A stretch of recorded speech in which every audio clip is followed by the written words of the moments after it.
कमी काळात तुकाराम मुंडे गाजले, पण प्रश्न असा पडतो की अशोक खरात प्रकरण कुठं दबले? 40 आमदाराचं काय झालं? त्या हजारो व्हायरल क्लिपचं काय झालं? म्हणजे कोणता मुद्दा जनतेच्या डोक्यात घालायचा आणि कोणती कॅसेट वाजवायची, हे कोण ठरवतंय हा चिंतनाचा भाग या ठिकाणी झालेला आहे. एक प्रकरण झालं की एक आणायचं आणि पहिलं प्रकरण दाबून टाकायचं. अशा पद्धतीचं एक मेंदूच्या खेळाचा खेळ कोण चालवतंय हा प्रश्न आता या ठिकाणी पडायला लागलाय. अशोक खरात प्रकरण धक्कादायक होतं. त्याच्यामधला एक जण तर ऍक्सिडेंटमध्ये मेला कुटुंबासहित. त्याच्या संदर्भात सुद्धा कसला तपास झाला नाही. अशोक खरात प्रकरण मध्य प्रदेशच्या व्यापम घोटाळ्यासारखं आहे. बरं, व्यापम घोटाळ्यात सुद्धा तेच होत होतं, जे जो पुढे यायचा तो मारला जायचा. आज या अशोक खरातची पत्नी मध्ये बातमी आली होती की खुलेआम फिरते, वावरते. या अशोक खरातने अनेक महिलांचं आयुष्य बर्बाद केलं. 1,500 कोटी प्रॉपर्टी तर तपास यंत्रणेने समोर आणली.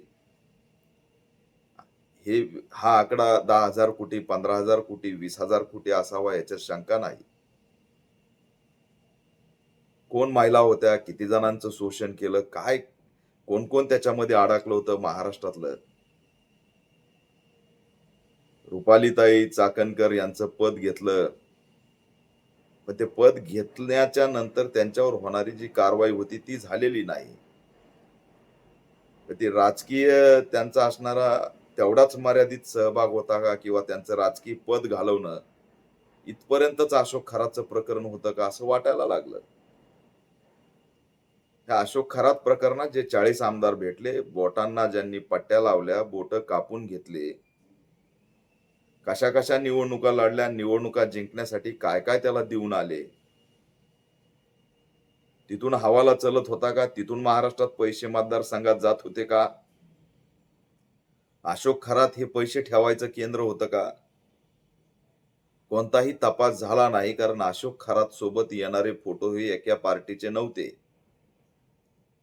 ते पार दिल्लीपासून गल्लीपर्यंतल्या सत्ताधारी आणि विरोधकांपर्यंत सगळ्यांचेच फोटो हळूहळू अशोक खरातच्या माध्यमातून बाहेर निघत होतं. ना असं काय सापडलं अशोक खरातकडं की आज अशोक खरात प्रकरणच कुठं दिसत नाही.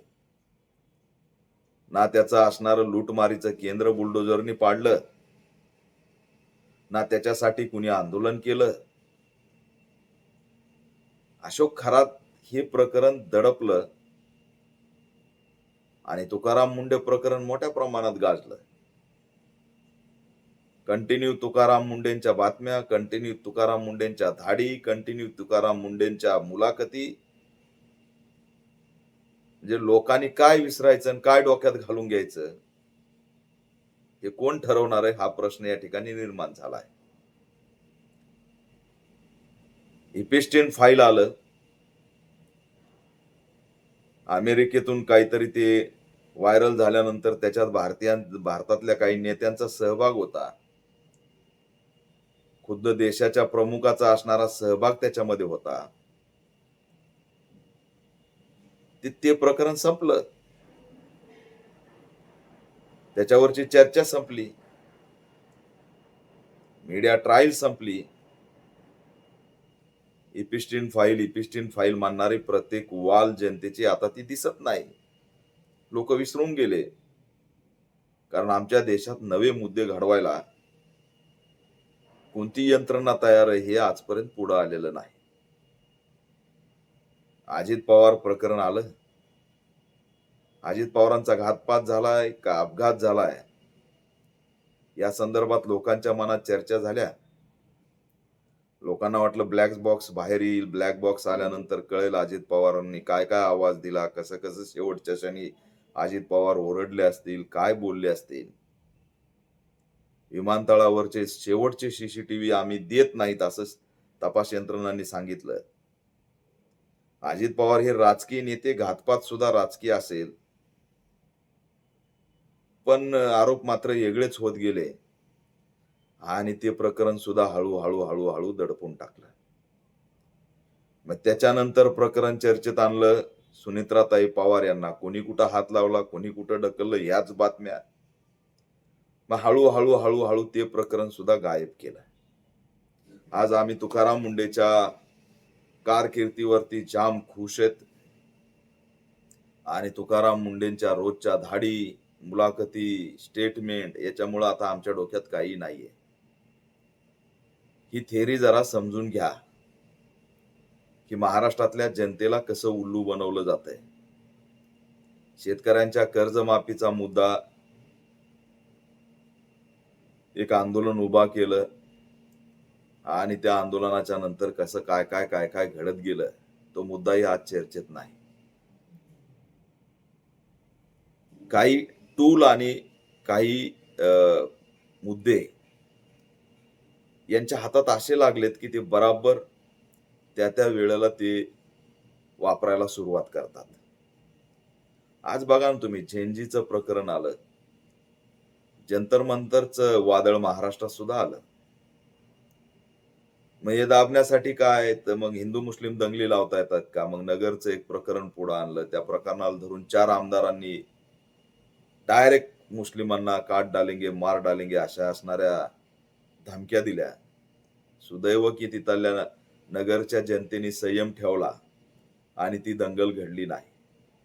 नाहीतर ते नगरमधून महाराष्ट्रभर हिंदू मुस्लिम करून हे जे काही अभिजित दीपकेच्या माध्यमातून एक वातावरण तरुणांचं तयार झालंय ते संपवून टाकायचं. आता कोणाचा पेपर लीक झाला, विद्यार्थ्यांचा काही प्रश्न निर्माण झाला, तर झेंजीच्या नावाखाली विद्यार्थी पटापटा गोळा व्हायला लागलेत, आवाज उठवायला लागलेत. आणि मग यांना मारता येत नाही, यांच्याशी संघर्ष करता येत नाही. एखादा नेता लढायला आला तर त्याला तडीपार करता येतं, मोका लावता येतो, खोटे गुन्हे दाखल करून त्याची हिस्ट्री क्रिएट करून त्याला ब्लॅकमेल करून धमकवता येतं. जर लोकांचं जनतेचं आंदोलन असेल तर लाठीचार्ज करून पळून लावता येतं.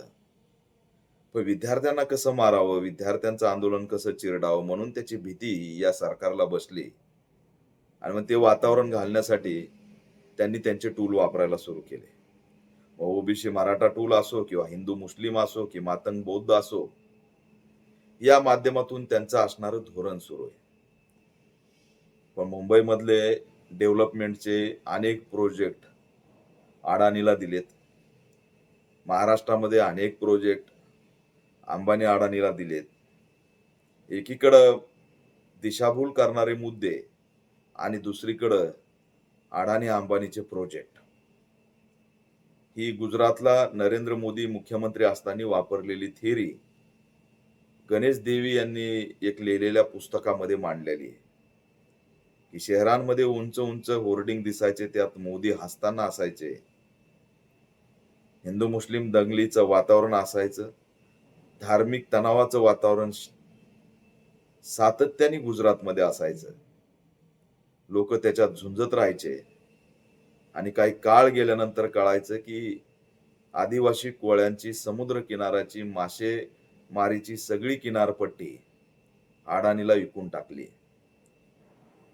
आम्ही जेव्हा जेव्हा या महाराष्ट्रात वेगवेगळ्या भावनिक मुद्द्यावरती झुंज देतो, ती झुंज लावलेली असती, ती कोणत्याही हिताची नसते.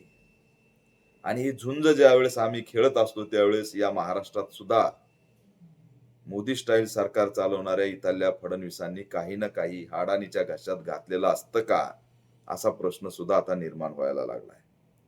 सरकार चालवण्याचं मोदी मॉडेल देशभर जिथं जिथं बीजेपीची सत्ता आहे तिथं राबवलं जातंय का, असा प्रश्न आता निर्माण व्हायला लागलाय. त्याच्यामुळे लोकांनी सतर्क झालं पाहिजे, वास्तव समजून घेतलं पाहिजे. एपिस्टीन फाईल जाते, मग दुसरं येतं, मग तिसरं येतं, मग चौथं येतं, मग पाचवं येतं. जनतेचा मुद्दा एकही नसतो. अशोक खरात प्रकरण तुम्हीच आणलं, 40 आमदाराचा रोल तुम्हीच आणला, सगळे रोल सरकारने आणले आणि सरकारनेच ते प्रकरण दाबून टाकलं. आणि ते प्रकरण दाबण्यासाठी तुकाराम मुंडेंच्या असणाऱ्या धाडी सुरू झाल्यात. एक चांगला अधिकारी त्याच्यात दुमत नाही, पण काय घडतंय महाराष्ट्रातल्या जनतेसोबत, हा त्यातला एक मी आढावा या ठिकाणी मांडला आहे. अनेक मुद्दे आहेत ज्यांना जन्म मिळताच त्यांना दाबलं जातं आणि हेच महाराष्ट्रात घडत आहे. तुम्ही स्वतःलाच विचारा, की हे सगळे मुद्दे कुठं गेले? नसरापूरची एवढी मोठी घटना, डोंगराळेची एवढी मोठी घटना, सातत्याने एखादी घटना पुढे आली आणि त्याचं आंदोलन उभं राहून लोकांची चर्चा सुरू व्हायला लागली, की यांचं लोकांच्या मेंदूत कोणती कॅसेट वाजवायची त्याचं टूल लगेच रेडी असतंय. आणि या ट्रॅपमध्ये आपण 10 ते 15 वर्षापासून तेवढं लक्षात ठेवा. त्याच्यामुळे ते तुकाराम मुंडे म्हणत असतील, तुम्ही त्यांना विचारा अशोक खरातचं काय झालं? ते तुम्हाला जंतर मंतरचं सांगतील, तुम्ही त्यांना विचारा इपिस्टिन फाईलचं काय झालं? ते तुम्हाला धर्म आणि धर्माचा वाद सांगतील. तुम्ही त्यांना सांगा शेतकऱ्यांच्या कर्जमाफीचं काय झालं? ते तुम्हाला जातीत भांडणं लावतील, उपवर्गीकरणावर भांडणं लावतील. त्यांना विचारा दलितांचे मुर्दे पडलेत त्याचं काय झालं? या सगळ्या दलितांच्या भांडणात सुद्धा 10,000 कोटी दलित आदिवासींचा निधी त्यांनी वळवला हे आमच्या लक्षातच आलं नाही, एवढं लक्षात ठेवा. त्याच्यामुळे त्यांचा अजेंडा क्लिअर आहे, हे आपण लक्षात घेतलं पाहिजे. गाजत चाललेल्या मुद्द्यांना काहीतरी किनार आहे, एवढं मात्र लक्षात ठेवा.